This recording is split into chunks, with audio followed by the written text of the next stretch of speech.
చంద్రబాబు నాయుడు మందును ఇప్పుడు ముందు ఆంధ్ర జగన్మోహన్ మందు ఉంది. జగన్మోహన్ రెడ్డి మందు అంటే మరి ఎలా ఉంది చెప్పు, తేడా ఉంది. తేడా మరి తేడా అలాగని కాదు, తేడా తేడా అక్కడ మరి మందు రేట్లు ఎక్కువైపోయినా మరి మా నెట్లమో తాగలేకపోతున్నా. అప్పుడు కోటలో నీళ్ళు వేసాడు లేకపోతే తాగేవాడు, నీళ్ళు వేయకుండా ఎలాగవుతుందండి మరి ఏంటి పరిస్థితి? తేడా ఏముంది? తేడా తేడా ఏముంది? తేడా రేట్ ఎక్కువ. ఎంత రేట్ ఉంది ఇప్పుడు? ఎంత 200 ఎంత గల అప్పుడు? అప్పుడు 150 90. అప్పుడు ఓసి 90 రూపాయలు, జియ్యరు అది 100 110 100 ఉండేది. మరి జగన్ పరిపాలన బాగుందా, చంద్రబాబు పరిపాలన బాగుందా? పరిపాలన అంతా మా మేటని చెప్తున్నా. నీకేం లాభం వచ్చింది? ఇల్లు ఇచ్చాడు జగన్ లేదా? పెన్షన్ వస్తుందా లేదా? పెన్షన్ మాకు రాలేదండి. మీరు చేసుకుంటున్నారు. గంజాయి అసలు ఎలా ఉందంటే నిన్న కాక మన పోలీసులు ఒక అమ్మాయి కొట్టింది. మీరేం చేస్తున్నారు? పోలీసులు కొట్టింది, శుభ్రంగా గంజాయిదే కొట్టింది.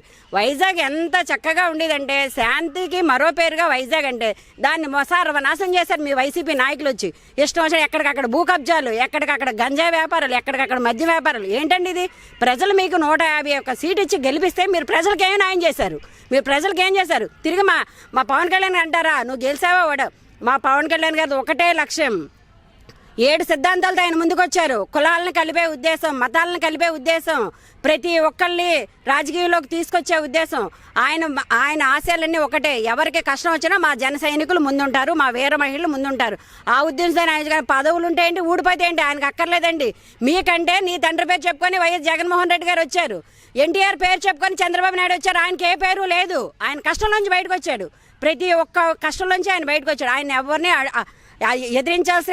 ఎదురు చెప్పాల్సిన అవసరం మీకు ఎవరికి లేదు. మీకు ఇచ్చిన పదవులు మీరు న్యాయం చేయండి, మేము మాట్లాడడం. మేము జనసేన తరఫు నుంచి మేము అదే చెప్తున్నాం. మమ్మల్ని అడగాల్సిన అవసరం లేదు. మాకు పోస్టులు వేసారా, పోస్టులు ఊడిపోయా అని మీరు మమ్మల్ని అడగడం ఏంటండి? మీరు వారణాహిని తీసుకొచ్చారు, నారనాహి గిర్నాహి, నువ్వు చెప్పడం ఏంటి నాకు? మీరు మా జనసేన గురించి మీరు మాకు చెప్పడం ఏంటి? నారనాహి అని నువ్వేమో డ్యాన్స్లు వేస్తావు, అయితే జబర్దస్త్ వదిలేసావు, జబర్దస్త్ డ్యాన్స్లు వేస్తున్నావు. నువ్వు ఒక ఐటీ కంపెనీ తీసుకొచ్చాడండి గురు అమర్నాథ్. ఉన్న కంపెనీలన్నీ తరలించేస్తున్నారా తెలంగాణకి? ఇక్కడ వైజాగ్లో ఒక కంపెనీ అని వచ్చిందండి. మామూలు యువతకైనా ఉద్యోగాలు వచ్చాయా? ఇక్కడ ఉద్యోగాలు లేక చెన్నై, ఢిల్లీ, హైదరాబాదు ఉద్యోగాల కోసం వెళ్ళిపోతున్నారు. మా పవన్ కళ్యాణ్ గారు అలా కాదు. ఆయన ఏమన్నారు? మాకు 10 కేజీలు బియ్యం వద్దు, 10 సంవత్సరాల భవిష్యత్తు కావాలి అని ఆయన రాజకీయాల్లోకి వచ్చారు. ఆయన సినిమాలు చేసుకోకపోతే మాకు డబ్బులు ఎలాగ వస్తాయండి? మాకేంటండి వెనకాల వారసత్వ ఆస్తులు లేవు, మాకేమో భూ కబ్జాలు లేవు, మాకేమో ఎవరైనా లక్షల కోట్లు బినామీలు లేవు, మాకెవరేమో డొనేషన్ చేయరు. ఆయన సినిమాలు చేస్తేనే ప్రజల కోసం కష్టపడి వాళ్ళకి హెల్ప్ చేస్తారు. అంతేగానండి మీరు మమ్మల్ని క్వశ్చన్ అడగడం కాదు. మీకు ఇచ్చే పదవుల్ని మీరు కరెక్ట్గా న్యాయం చేయండి. మేము జనసేన తరఫు నుంచి మేము అదే అడుగుతున్నాం, వేరే మహిళలందరి తరఫున. అమ్మా, పవన్ కళ్యాణ్ రోజుకు ఉదయం ఒక మాట, సాయంత్రం ఒక మాట ఆడుతున్నాడు. ఆ మాట్లాడే మాటకి అర్థం పద్ధం ఉండదు. ఇలాంటి వ్యక్తి రాజకీయంలోకి వస్తే ఏం చేయగలన్నారు? ఉదయం ఒక మాట, సాయంత్రం ఒక మాట కాదండి. ఆయన ఎప్పుడు నిక్కచ్చిగా నిజాయితీ అయిన మాటే మాట్లాడతారు. కాకపోతే ఆ నిజాయితీ అయిన మాట అనేది అవతల వాళ్ళకి ఇష్టపడట్లేదండి. నిజాయితీ అంటే వాళ్ళకి ఇష్టం ఉండదండి. వాళ్ళు ఏంటంటే ఎప్పుడు కూడా దోబూచులు, దొంగాట్లు ఆడి డబ్బుతోటి బ్రతుకుతున్నారు. ఈ నిజాయితీ అయిన సొమ్ముతోటి బ్రతుకుతున్నాడు కాబట్టి అలాగే వాళ్ళు మాట్లాడతారండి. వైసీపీ ప్రభుత్వం ఇప్పుడు ఎలా ఉందనుకుంటారు మీరు? ఏమన్నా ఎప్పుడు కూడా చేయి చాచే లైఫ్ ఇవ్వకూడదండి. వైసీపీ ప్రభుత్వం వచ్చిన దగ్గర నుంచి చేయి చాచే లైఫ్ ఇచ్చాడు తప్ప అవతల వాళ్ళకి ఇలా పెట్టే పరిస్థితి తీసుకురాలేదండి ఈ రాష్ట్రానికి. ఎప్పుడు కూడా మనిషి అనేవాడు ఏంటంటే అవతల వాళ్ళకి పెట్టేటట్టు ఉండాలి తప్ప అవతల వాళ్ళది అందుకునేటట్టుగా మనుషుల్ని తయారు చేయకూడదు. ఆయన తయారు చేసింది ఏంటంటే ముష్టి బ్రతుకు అందజేస్తాడండి. ప్రతి మనిషికి కూడా ముష్టి బ్రతుకు. 45 సంవత్సరాల వాళ్ళకి, 5 సంవత్సరాల వాళ్ళకి, ప్రతి ఒక్కరికి కూడా ముష్టి బ్రతుకండి. అలాంటి ముష్టి బ్రతుకు ఇస్తే కనుక మనుషులకు పని చేయాలనే ఇంట్రెస్ట్ తగ్గిపోతుందండి. ఇంకా ఎవడొకడు వస్తాడు రాజకీయాల్లోకి, వచ్చి ఎవడొకడు మనకు అందిస్తాడు, ఇలా కూర్చుని తినాలనే ఫీలింగ్స్ వస్తూ ఉంటాయన్నమాట.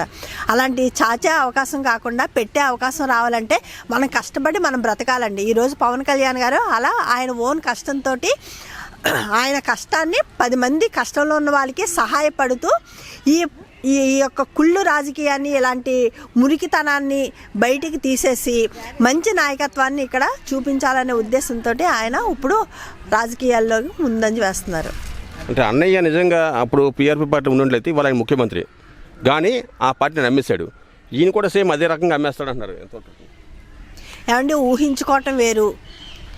వాళ్ళు ఏంటంటే కావాలని మనుషులు వెనక్కి రాగాలంటే తగ్గించాలి. మనిషిని తగ్గించడానికి ఎలాంటి వేస్తే కనుక మనుషులు తగ్గుతారనే ఉద్దేశంతో జనాల మీద వాళ్ళకి ఏ అవకాశాలు లేవు. జనాలందరూ ఆయన ఇష్టపడుతున్నారండి. ప్రతి మనిషి చిన్న పిల్లోడి దగ్గర నుంచి ముసలవ్వ వరకు కూడా ఆయన ఇష్టపడుతున్నారు.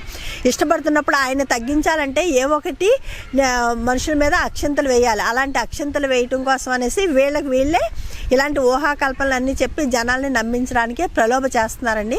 ఇవన్నీ ప్రజలు నమ్మరండి. ఖచ్చితంగా పవన్ కళ్యాణ్ గారికి ప్రజలందరూ అవకాశం ఇస్తారండి. ఈ కుట్రలు అన్నీ కూడా తీసేసి మంచి రాష్ట్రాన్ని ఆయన తయారు చేస్తారండి. అది ఖచ్చితంగా ప్రజలందరికీ నమ్మకం ఉందండి. నెక్స్ట్ టైం ఖచ్చితంగా పవన్ కళ్యాణ్ గారు సీఎం అవడం గ్యారంటీ అండి. అంటే మీరు రానున్న కాలం మీ జెండా ఎగురుతుందంటారా? జెండా ఖచ్చితంగా ఎగరేస్తామండి. అది 100%నండి. జెండా ఎగరేస్తామండి. అందులో ఇంకొకటి ఏంటంటే మార్పు అనేది రాష్ట్రంలో గతంలో ఉన్న ఆంధ్ర రాష్ట్రం ఏంటి, రాబోయే కాలంలో ఆంధ్ర రాష్ట్రం ఏంటి అనేది డిఫరెన్స్ ఖచ్చితంగా చూస్తారండి ప్రజలందరూ. అంటే జగన్మోహన్ రెడ్డి కూడా ఒక ఛాన్స్ అడిగారు, ఇచ్చారు. ఈయన కూడా ఒక ఛాన్స్ అడుగుతున్నారు. ఎంతవరకు కరెక్ట్ అంటారు? చూడాలి కదండి. ఛాన్స్ అడుగుతున్నారంటే జగన్మోహన్ రెడ్డి గారికి ఛాన్స్ ఇచ్చారు. ఎందుకు? తండ్రి మంచి ఆయన, తండ్రిలా ఇతను కూడా తండ్రి వారసత్వం పుంజుకుని మంచిగా ప్రజలకు సేవ చేస్తారని ఒక నమ్మకంతో ఆయన తండ్రి పేరు పెట్టుకుని ఆయన ప్రజల్లోకి వచ్చాడండి ఆయన. అంతే తప్ప ఆయన ఎదగలేదండి. జగన్మోహన్ రెడ్డి ఆయన ఎదగలేదండి. చెల్లెలు పాదయాత్ర చేసిందండి. తండ్రి మంచితనాన్ని బట్టి చెల్లెలు పాదయాత్ర చూసి వారసుడికి ఓట్లు వేశారండి. కానీ ఇలాంటి భయంకరమైన వాతావరణం చూస్తామని ప్రజలెవరూ కూడా ఊహించలేదండి. ఇప్పుడు అందరూ కూడా ఎందుకు ఈ తప్పు చేసావు అని చెప్పేసి మానసికంగా ప్రతి ఒక్కరూ కూడా బాధపడుతున్నారండి. ప్రతిరోజు కూడా నిత్యం కూడా ప్రతి ఒక్కరు కూడా తిట్టుకోవడమేనండి ఆయన్ని. అది అసలు ఆయన మనసుకి అనేది అది వెళ్తుందో లేదో జనాలు ఈ మంత్రులు వాళ్ళు చెప్తున్నారో లేదో తెలియదు కానండి ప్రతి ఒక్కరు తిట్టుకుంటున్నారండి ఆయన్ని. చెప్పండి, అంటే ఎటువంటిది మీకు పార్టీకి ఎన్ని సీట్లు వస్తాయి ఏం చెప్పండి? గెలుస్తుందండి 100% మాత్రం. ఈసారి పవన్ కళ్యాణ్ గారు సీఎం అవుతారండి. అది మాత్రం 100% షూర్. అంటే ఎలా అవుతారు సీఎం? జగన్మోహన్ రెడ్డి అందరికి పథకాలు ఇస్తున్నాడు, అన్ని చేస్తున్నాడు. పథకాల మీద ప్రజలు ఆశపడట్లేదండి. అభివృద్ధి గురించి ఆలోచిస్తున్నారండి. రాబోయే తరానికి వాళ్ళ భవిష్యత్తు కోసం ఆలోచిస్తున్నారండి. అందు గురించి ఏంటంటే ఖచ్చితంగా మార్పు వస్తుందండి. మార్పు వచ్చి పవన్ కళ్యాణ్ గారు సీఎం అవడం గ్యారంటీ అండి.